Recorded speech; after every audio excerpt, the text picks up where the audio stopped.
Spain's Supreme Court on Friday opened rebellion prosecutions against 13 Catalan independence leaders, jailing the proposed successor to deposed President Carles Puigdemont hours ahead of his planned inauguration.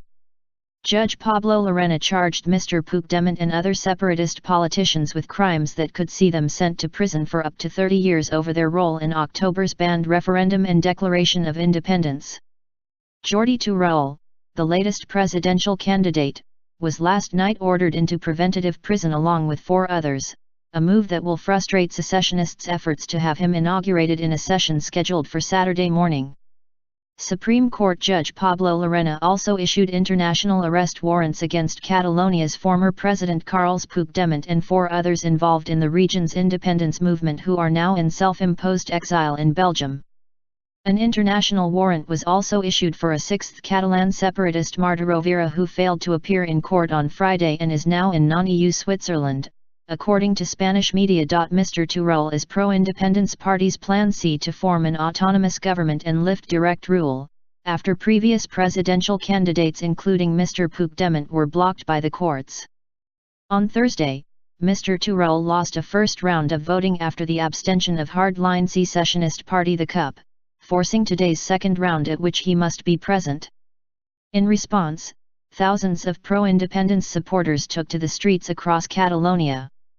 24 protesters were lightly injured in clashes with police, emergency services said. Riot police used batons to keep the demonstrators away from the federal government offices in Barcelona. The judge ruled that the 5, who had previously been bailed while under investigation, posed a high risk of reoffending or fleeing the country. Opening the prosecutions, Mr. Lorena accused the politicians of adopting a criminal design to procure an independent Catalan republic, a drive which he judged they had not relinquished. As well as former government members, rebellion charges were also brought against the 2 jailed protest leaders, Jordi Sanchez and Jordi Cuixart, the former parliamentary speaker Carmen Forcadell, and the Secretary-General of the pro-independence party IC, Marta Rovira. 12 other secessionist politicians will be tried for lesser crimes of disobedience and misappropriation of public funds. Ms. Rovira refused to appear at Friday's hearing, instead becoming the 7th Catalan separatist to flee the country. In a letter to Catalan media, she said she had chosen the path of exile as the only way to recover her political voice in the face of a government that is willing to violate the rule of law and civil liberties to achieve its political ends. Ms. Rovira, who made no mention of her whereabouts, said fleeing was also the only way to continue being a mother to her daughter, Ines. Mr. Puigdemont, who left for Belgium along with 4 cabinet members in late October, said on a visit to Helsinki that he gave his total support to Ms. Rovira, of whose plans he insisted he had had no knowledge.